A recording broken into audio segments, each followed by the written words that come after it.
Sir నమస్కారం sir. నమస్తే. Sir కేంద్రంలో మరి బీజేపీ సొంతంగా సీట్లు తెచ్చుకోలేక చంద్రబాబు నాయుడు గారు, నితీష్ గారు వీళ్ళ సపోర్ట్‌తో ఎన్డీఏ కూటమి ప్రభుత్వం ఏర్పాటు చేయడం చూసాం. బీజేపీ ఎంతో నమ్ముకున్న ఉత్తరప్రదేశ్‌లో కూడా వాళ్ళకు సీట్లయితే లభించలేదు. అక్కడ మరి అయోధ్య నిర్మాణం కూడా ఎక్కువ ఇన్‌ఫ్లుయెన్స్ చూపించలేదు. అయోధ్యలో కూడా ఓడిపోవడం జరిగింది. ఎందుకు అయోధ్య రామ మందిర నిర్మాణం ఇన్‌ఫ్లుయెన్స్ చూపించలేదు? అంటే మామూలు ఎక్కువగా హిందుత్వ పెరిగిపోతుందని చెప్పేసి చాలామంది అభిప్రాయపడ్డారు. అందులో మీరు కూడా ఒకటి. దాని ప్రభావం ఇప్పుడు లేదంటారా?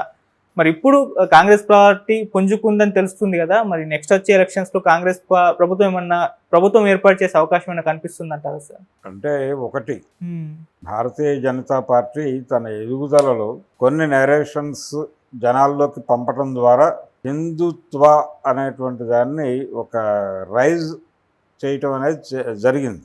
ఓకే. అద్వానీ గారి నుంచి కాన్షియస్గా ఈ ప్రోగ్రాం జరిగింది. హిందువులను ఏకాత్మ చేసే ప్రయత్నం ఆయన చేశాడు విజయవంతంగా.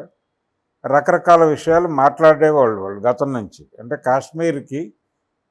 కాశ్మీర్ భారతదేశంలో భాగమే, ఆర్టికల్ 370 రద్దు, ఇవన్నీ గోడల మీద నినాదాలుగా ఉండేవి. అలాగే ముస్లిం పర్సనల్ లాస్ ఉండకూడదు, అలా ఉండేటట్లయితే దాన్ని యాక్సెప్ట్ చేసే హిందూ పర్సనల్ లా, హిందూ చట్టమే మంది, కానీ ప్రత్యేకంగా ఉండాలి. తిరుపతి వెళ్ళే వాళ్ళకి కూడా, మక్కా వెళ్ళే వాళ్ళకి రాయితీలు ఇస్తే తిరుపతి వెళ్ళే వాళ్ళకి కూడా ఇవ్వాలి, అయోధ్య వెళ్ళే వాళ్ళకి కూడా రాయితీలు ఇవ్వాలి. ఇలాంటి ఒక సమాజంలో ఒక చిన్న విచ్ఛిన్నతి తీసుకొచ్చేటువంటి ధోరణిలో వాళ్ళు కొన్ని అభిప్రాయాలను ప్రజల్లోకి పంపజేయటానికి చాలా కృషి చేశారు. తద్వారా వాళ్ళు గుర్తింపు పొందారు. ఆ పొందిన గుర్తింపు వాళ్ళ అధికారంలోకి వచ్చి, అంటే వాజ్పేయి 5 ఏళ్ళు పరిపాలించినప్పటికీ స్థిరపడలేదు. రెండోది, వాజ్పేయి మూడేమిటి, ఆయన తటస్థవాది. వీళ్లతోనూ వాళ్ళతోనూ కూడా ట్రావెల్ అవ్వగలిగినటువంటి ఉభయచరం ఆయన. అలా కుదరదు. దీన్ని నిలబెట్టాలి అంటే అది చాలదు. ఆ టైంకి అది సరిపోతుంది. అగ్రెసివ్గా వెళ్ళేవాడు ఎవడు అనుకున్నప్పుడు అద్వానీ వైపు చూసింది పార్టీ. కానీ అద్వానీ కంటే కూడా ఎఫెక్టివ్గా వయసు రీత్యా ఆ టైం వచ్చినప్పుడు అద్వానీ కాదు, అద్వానీ కంటే ఇంకెవరినైనా బెటర్ అనుకున్నప్పుడు మోడీ ఆప్షన్గా ముందుకు వచ్చాడు. అతన్ని తీసుకున్నారు. ఆయన వరుసగా 2 సార్లు గెలిచాడు. 3వ ఎన్నికకు వచ్చారు మొన్న. ఈ 2 సార్లు గెలిచిన సందర్భంలో కొన్ని పనులు పూర్తయినాయి. అయోధ్యలో రామమందిర నిర్మాణం పూర్తయి బాలరాముడి ప్రతిష్ఠ జరిగింది. అలాగే ఆర్టికల్ 370 రద్దు జరిగింది. ముస్లిం పౌరసత్వ చట్ట సవరణలో భాగంగా ముస్లిం సమాజాన్ని టెర్రరైజ్ చేయగలిగారు. ఇవన్నీ చేస్తూ వచ్చారు వాళ్ళు. అంటే ఇవన్నీ గోడల మీద రాసినటువంటి రాతలన్నీ నిజాలుగా మారుతున్నటువంటి దశలో ఒక కొత్త భయాన్ని, కొత్త ఆందోళనని, కొత్త ఎమోషన్ని రైజ్ చేయాలి కదా. ఆ రైజ్ చేయటం అనేది జరగల. ఒక కొత్త నేరేషన్ వచ్చేయాలి. కృష్ణ జన్మభూమో మరొకటో వచ్చి జనాలను ఎమోషనలైజ్ చేయాలి. ఈ ఎమోషనలైజ్ చేయకపోవడం వలన, పర్టికులర్గా రామమందిర నిర్మాణం పూర్తయిపోవడం వలన ఉత్తరప్రదేశ్లో జనాలందరూ కూడా కొంచెం రిలాక్స్ అయ్యారు. ఎప్పుడైతే రిలాక్స్ అయ్యారో భారతీయ జనతా పార్టీ ఓటర్లు, భారతీయ జనతా పార్టీని ఇప్పటిదాకా మోస్తున్న వాళ్ళకి కడుపులో ఆకలి గుర్తు రావడం మొదలుపెట్టింది, నిరుద్యోగం గుర్తు రావడం మొదలుపెట్టింది, బతకలేని తనము, వలసలు వెళ్ళిపోతున్న తనము గుర్తొచ్చింది. ఈ పరిస్థితి అంతటికి కారణం వీళ్ళే కదా అనేటువంటి ఒక వాస్తవం స్ఫురించింది వాళ్ళకి. దీంతో పాటు రాజ్యాంగాన్ని కూడా మార్చేసే లెవెల్కి ఒక కాన్స్పిరసీ జరుగుతోంది అనేటువంటిది కూడా రిజిస్టర్ అయింది జనాల్లో. రిజిస్టర్ అయ్యి ఇది దిగుతోంది, ఈ కాన్షియస్నెస్ పెరుగుతోంది. ఇది పెరగటము, ఇది తరగటము అనేదే మనకి బ్యాలెట్ బాక్స్లో కనిపించింది. ఓకే. ఎమోషన్ తగ్గింది వాళ్ళకి.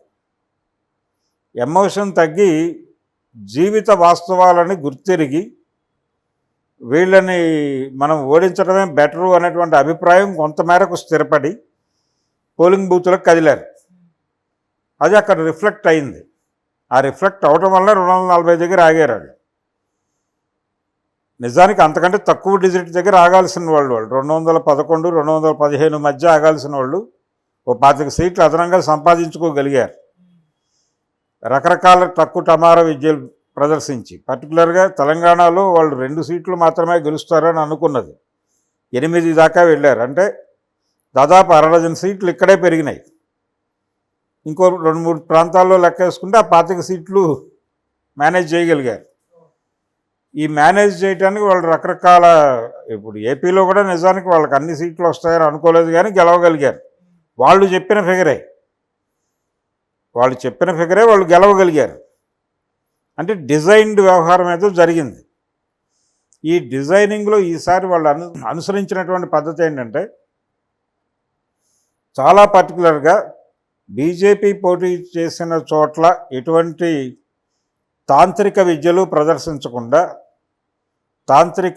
యాంత్రికత బీజేపీ పోటీ చేసిన చోట్ల తాంత్రిక ప్రయోగాలు కానీ యాంత్రిక ప్రయోగాలు కానీ చేయకుండా, ఎన్డీఏ మిత్రపక్షాలు పోటీ చేసిన చోట కొంత తాంత్రికత కొంత యాంత్రికత నడిపారు. దాని ప్రభావంతో మిత్రపక్షాలకి కొంచెం సీట్లు పెరిగినాయి. చంద్రబాబు నాయుడు లాంటి, అంటే తెలుగుదేశం పార్టీ లాంటి వాటికి సీట్లు పెరిగినాయి పార్లమెంట్లో. ఇవన్నీ తన అకౌంట్లో నిలబడబట్టి కదా వాళ్ళు నిన్న రాష్ట్రపతి దగ్గరికి వెళ్ళి ధైర్యంగా కాన్ఫిడెంట్గా మేము ప్రభుత్వాన్ని ఏర్పాటు చేస్తున్నామని ముహూర్తాలు పెట్టుకోగలిగారు. అవును.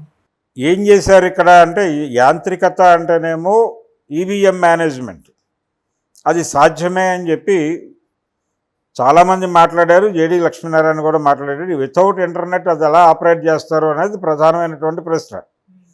అయితే నేరుగా కంపెనీ వాడు డిజైనింగ్లోనే ఏదైనా చేస్తే, కీ లాంటిది అలాంటిది ఏదైనా చేస్తే ఇది సాధ్యమే, చిప్ లెవెల్లో అది చేయవచ్చు అనే అభిప్రాయం కొంతమంది వ్యక్తం చేస్తున్నారు.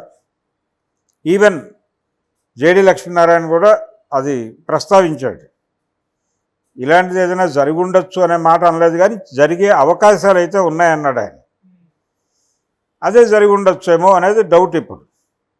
ఇది యాంత్రికత. తాంత్రికత ఏమో ముస్లింల మీద రెచ్చగొట్టి, లేకపోతే మరొక మతం మీద జనాలను రెచ్చగొట్టి, పాకిస్తాన్ వాడు మన మీద దాడి చేస్తున్నాడు, హిందూ సమాజం చాలా ఇబ్బందుల్లో ఉంది, ప్రమాదంలో ఉంది, ప్రమాదపు అంచుల్లో హిందూ సమాజం అనేటువంటి సెంటిమెంట్ని రెచ్చగొట్టి ఓట్లు సంపాదించుకోవటం, అది ఒక స్టైల్. ఏ నేరేషన్లో వెళ్ళాలి అనేది అదేమో అది చెప్పారు. అదేమో తాంత్రికత, ఇదేమో యాంత్రికత. ఈ తాంత్రికతని జాగ్రత్తగా మేనేజ్ చేసుకుంటూ ఫైనల్గా వాళ్ళు అధికారంలోకి రాగలిగారు. నిజానికి బలం చాలా వీక్ అయిపోయినటువంటి సందర్భంలో ఉన్నారు. వాళ్ళు చాలా వీక్ అయ్యారు. కాంగ్రెస్కి అవాంఛితంగా వాళ్ళు కూడా ఊహించని లెవెల్లో కొంచెం అప్లాజ్ లభించింది. దీన్ని పదిలపరుచుకుని ఇంకొంచెం కాన్షియస్గా కనుక పనిచేస్తే వాళ్ళకి నెక్స్ట్ టైం డెఫినెట్గా అధికారం వచ్చేటువంటి ఛాన్స్ అయితే ఉంది. ఆ లెవెల్కి వాళ్ళు జాగ్రత్తగా నడపగలిగితే, లేదు వీళ్ళు పుంజుకొని మరికొద్ది సీట్లు కొట్టేసి 4వ సారి అధికారంలోకి వచ్చే ప్రమాదం కూడా ఉంది.